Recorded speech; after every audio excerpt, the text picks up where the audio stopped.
Emiten Menara Telekomunikasi PT Solusi Tunas Pratama Tbk atau SUPR bersiap meninggalkan Bursa Efek Indonesia.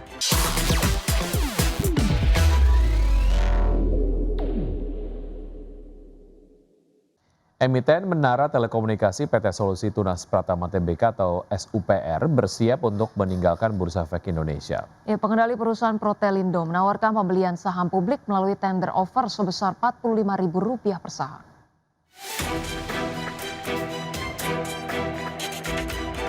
Emiten Menara Telekomunikasi PT Solusi Tunas Pratama Tbk atau SUPR bersiap meninggalkan Bursa Efek Indonesia. Pengendali perusahaan Protelindo menawarkan pembelian saham publik melalui tender offer sebesar Rp45.000 per saham. Rencana go private ini diumumkan manajemen SUPR dalam keterbukaan informasi Senin 6 April 2026. Langkah delisting diambil karena perusahaan belum memenuhi ketentuan minimum free float di bursa. Selain itu, strategi efisiensi dan restrukturisasi kepemilikan dalam grup menjadi pertimbangan utama untuk keluar dari pasar modal. Protelindo sebagai pemegang saham pengendali akan melaksanakan penawaran tender sukarela atau VTO untuk membeli saham publik. Harga yang ditawarkan sebesar Rp45.000 per saham, lebih tinggi dari nilai acuan rata-rata harga tertinggi selama 12 bulan terakhir yang tercatat sekitar Rp42.295. Namun rencana go private dan delisting ini masih harus mendapat persetujuan pemegang saham independen melalui RUPSLB. Rapat tersebut dijadwalkan digelar pada 20 Mei 2026 di Jakarta. Hasil RUPSLB akan menjadi penentu akhir apakah SUPR resmi meninggalkan bursa atau tetap menjadi perusahaan terbuka. Berbagai sumber IDX Channel. Pemirsa, Otoritas Jasa Keuangan mengungkap dampak jangka pendek usai dibukanya daftar saham dengan kepemilikan terkonsentrasi tinggi atau High Shareholding Concentration, di mana OJK menyebut dampak yang ditimbulkan diantaranya adalah outflow investor asing dan terjadinya peningkatan volatilitas di saham-saham tertentu.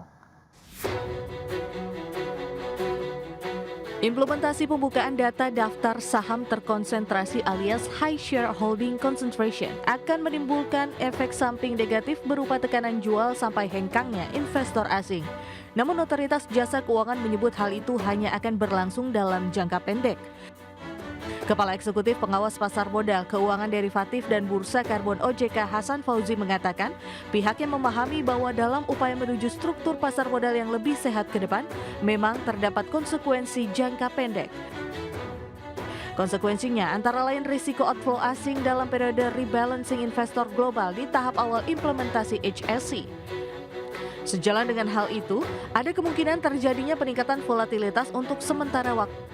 Fauzi mengatakan, meski ada konsekuensi jangka pendek, dinamika tersebut adalah fenomena atau respon yang bersifat transisional atau sementara dan menjadi bagian dari proses penyesuaian yang tidak bisa dihindari. Kami memahami bahwa dalam upaya dan proses reformasi integritas menuju struktur pasar modal kita yang lebih sehat ke depannya, memang mungkin dan dapat membawa konsekuensi jangka pendek. Dalam konteks ini, potensi dampak yang dapat muncul antara lain misalnya penyesuaian portfolio yang tentu serta-merta diselaraskan oleh para investor kita, baik investor domestik maupun global. Dan ini tentu berpotensi memicu tekanan jual untuk sementara waktu. Ada juga potensi outflow misalnya pada periode rebalancing terutama di waktu-waktu awal ini. Serta kemungkinan terus terjadi peningkatan volatilitas untuk sementara waktu dan pelebaran antara bid-ask spread pada saham-saham tertentu. Adapun implementasi pembukaan data High Shareholding Concentration merupakan satu dari 4 agenda inisiatif yang sudah diluncurkan OJK untuk mendorong transparansi pasar modal tanah air. Selain HSC, OJK juga memberlakukan minimum free float 15%, pembukaan data kepemilikan saham di atas 1%, dan granularitas data investor menjadi 39 tipe investor. Berbagai sumber IDX Channel. PT Bukit Asam Tbk menargetkan produksi batu bara mencapai sekitar 50 juta ton pada tahun 2026. Pemirsa, target produksi tersebut meningkat 5,93% dibandingkan dengan realisasi produksi tahun 2025 yang tercatat sebesar 47,2 juta ton. PT Bukit Asam Tbk menargetkan produksi batubara mencapai sekitar 50 juta ton pada 2026 atau meningkat 5,93% dibandingkan dengan realisasi produksi sepanjang 2025 yang sebesar 47,2 juta ton. Direktur Utama PT Bukit Asam Tbk Arsal Ismail mengatakan target tersebut ditetapkan setelah perseroan memperoleh persetujuan rencana kerja dan anggaran biaya 2026 pada 6 Maret lalu dari pemerintah tanpa adanya pengurangan volume produksi dari yang sebelumnya diusulkan.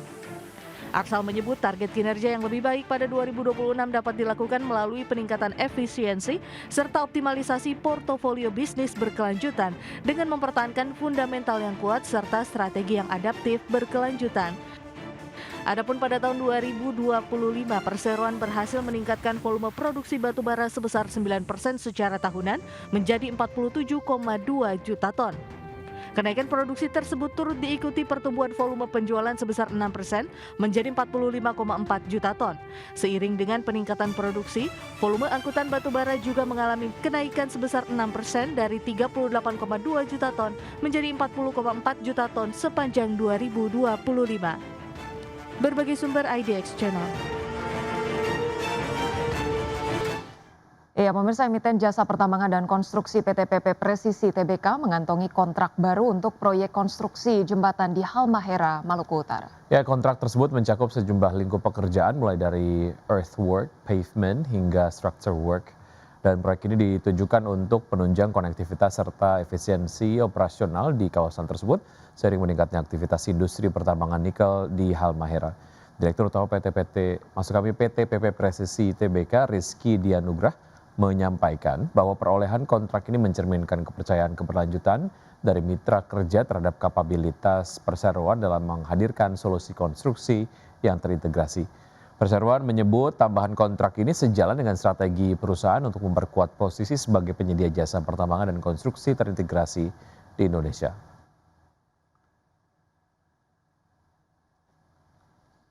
Pemirsa, kinerja APBN hingga saat ini masih menunjukkan tren positif di tengah ketidakpastian global dan ketegangan di Timur Tengah.